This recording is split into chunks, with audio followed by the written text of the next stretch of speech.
इतने सारे डॉक्यूमेंट्स हो जाते हैं ना, एक भी छोटा सा इधर उधर काम हुआ तो हो गया game. Okay. Passport? Vehicle, Emirates or India? India. The vehicle. Yes. India. India. Okay. Give it to me.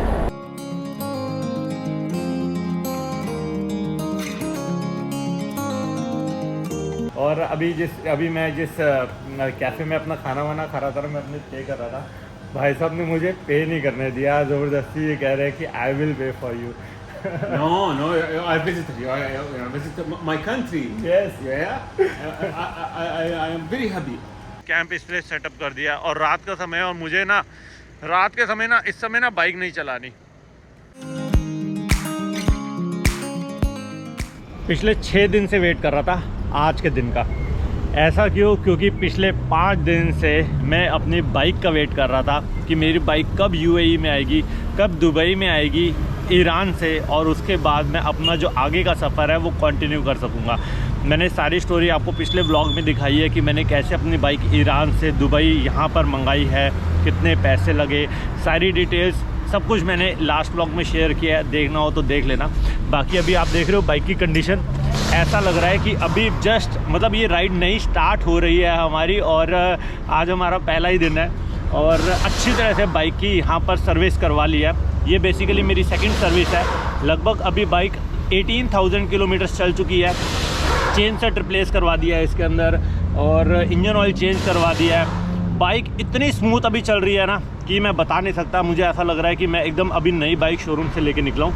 आज का हमारा प्लान ये है कि आज हम यहाँ से अपनी कंट्री नंबर 22 में जाने का सोच रहे हैं, जो कि है कतर।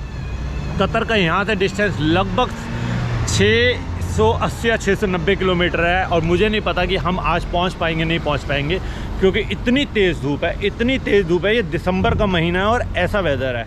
बाकी बहुत सारी चीज़ें एक्सप्लोर करनी थी यहाँ पर यूएई में। मुझे शारजाह मुझे अच्छी तरह से एक्सप्लोर करना था, या फिर और भी जो हमारी आइटनरी में था, लेकिन अनफॉर्चुनेटली यहाँ पर जो नेशनल डे था ना, उसकी वजह से मैं यहीं पर ही रह गया, क्योंकि मेरी बाइक मेरे साथ नहीं थी, और बिना बाइक के आगे पीछे कहीं पर जाया नहीं जा सकता। तो चलो, जो होता है अच्छा ही होता है। अच्छा टाइम स्पेंड किया दुबई में। होपफुली जब वापस हमारी राइड एंड होगी ना, तो हमें यूएई आना है, दुबई आना है। तब जो हमारी आइटनरी में था, तो तब वो चीज़ें हम एक्सप्लोर कर लेंगे जो हमारी आइटनरी में था।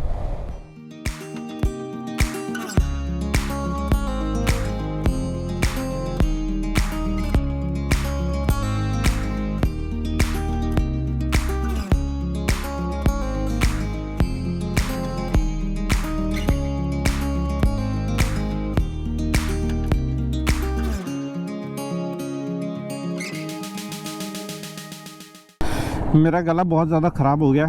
एनीवेज, अभी आप रूट देख रहे हो, ये बड़ी देर के बाद मैंने कैमरा ऑन किया है। पिछले पता नहीं कितने किलोमीटर से यही रूट है, और आगे भी यही रूट ही मिलने वाला है हमें सारा। क्या हो गया?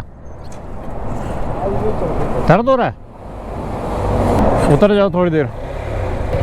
पेट में दर्द हो गया हमारे सर जी को।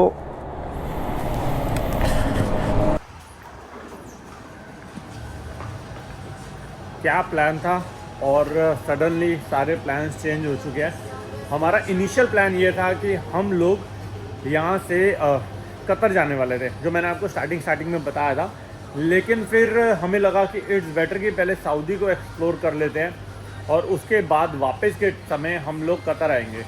लेकिन जो अभी हमने लोकेशन डाली है ना, रियाद की जो मेन इनकी सिटी है, वो भाई साहब वो तो 11-12 बजे तक भी नहीं पहुँचाएगा। दूसरी एक सिटी भी हमने मैप में डाली है, दमाम, वो भी लगभग यहाँ से 5 घंटे दिखा रहा है। एक और तीसरी सिटी हमने डाली है अल अहसा, तो वो भी बहुत खूबसूरत है कहते हैं, तो वो दिखा रहा है लगभग 4 घंटे।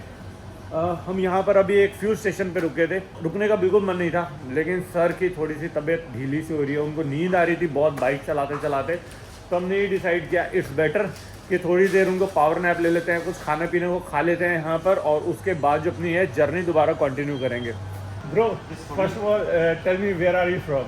I am from Saudi Arabia. ये ऐसे आए, और इनसे हमने काफ़ी डिस्कस किया, अपना प्लान बताया, तो इनको बहुत अच्छा लगा।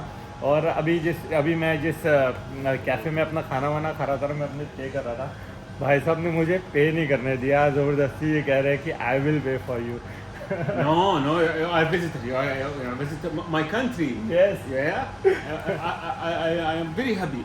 any traveling bicycle, motorcycle in my country, I'll be happy. Yeah, Really. yes. If I come in your country, you give me some this. Definitely, really? bro. Yeah, Definitely. Yeah. Thank you so Thank much. you so I much. appreciate to see you. Thank you so much. My name city is Taif. Taif. Yes, Yeah. we have a plan to go to Taif. If you, I will give you my Snapchat, Yes. my phone. If you came to Taif, call me. चमक धमक देख रहे हो? इस चमक धमक का राज है कि हम लोग अभी बॉर्डर क्रॉसिंग करने वाले हैं और हम लोग ऑलमोस्ट सऊदी अरेबिया पहुंचने वाले हैं।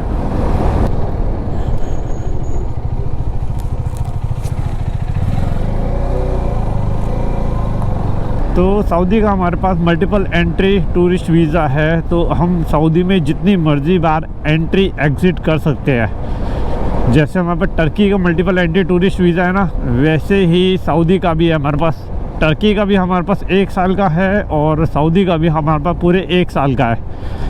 टर्की में हमें वैलिडिटी मिली थी 40 डेज़ के लिए, 40 डेज़ स्टेइंग वैलिडिटी, और यहाँ पर हमें मिली है 90 डेज़ स्टेइंग वैलिडिटी। सऊदी का ये है, नहीं ये नहीं है, ये है सऊदी का। इसको ऊपर रख लेता हूँ क्योंकि अभी यही मांगेंगे। सबसे पहले सऊदी का वीज़ा दिखाओ। हमारे पास पेपर वीज़ा है सऊदी का।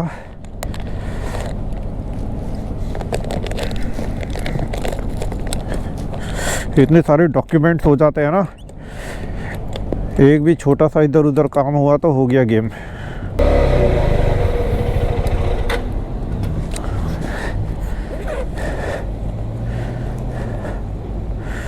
Passport and Milkiya. Mara. Passport and motorcycle document. Yes. The number, where is the number? India. The number? Yes. You have to pay for exit, okay? हाँ, You have to pay for exit tax. Exit tax 30 dirham by card. I have to pay 30 what. 30 dirham by card. और जब मैं अपनी RC देखता हूँ ना, मेरे को गुस्सा आता है जॉर्जिया पे। मेरी आरसी का सत्यानाश कर दिया जॉर्जिया ने, मुझे नई बनवानी पड़ेगी अब। दुबई से अपनी एग्ज़िट की स्टैंप लग चुकी है, मतलब जो हमारी कंट्री नंबर 21 थी उसको हमने ऑफिशियली टाटा बाय बाय बोल दिया है और अब हमारी एंट्री सऊदी अरेबिया में होगी। आई विश जल्दी हो जाए क्योंकि कोई ज़्यादा डॉक्यूमेंटेशन तो यहाँ पर है नहीं। हमारे पास पेपर वीज़ा है, हमारे पास इंश्योरेंस है।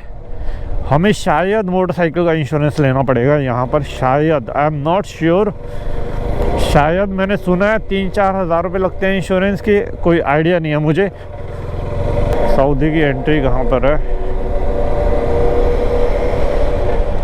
ओ वहाँ पर है, दूर दिख रही है।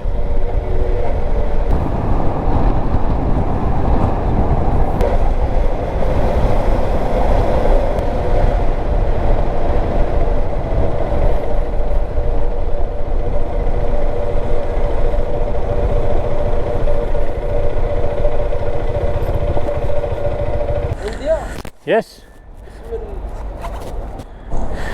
How do you know India? Huh? How do you know India? No. You said India. Yeah, because, Okay, flag. Okay. no, because you're here. From my eyes. African or BM? Indian. Huh? India. No, the motorcycle. India. India. Yes. Made in India. Which brand? KTM. KTM. Yes. Made in India. Right, nice. How many cc? 390 cc. 390 cc.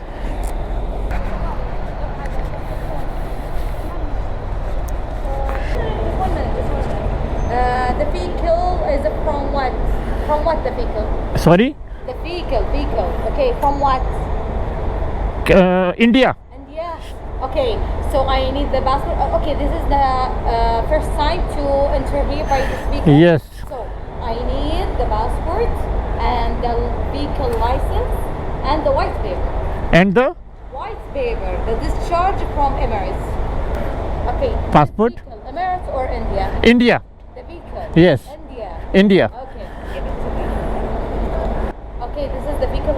on the top HR51 51 HR51 yeah Are you sure all of that? yes top HR51 This is the number of that? yes किसी भी हम ऐसे check point पे आते हैं और ये लोग हमारा व्हीकल नंबर या रजिस्ट्रेशन नंबर पढ़ते हैं ना, तो ये लोग शॉक हो जाते हैं, क्योंकि इन लोगों को ना इतने बड़े नंबर की आदत नहीं होती। अब मुझे रियलाइज़ हुआ कि इंडिया में actually yes yes HR yes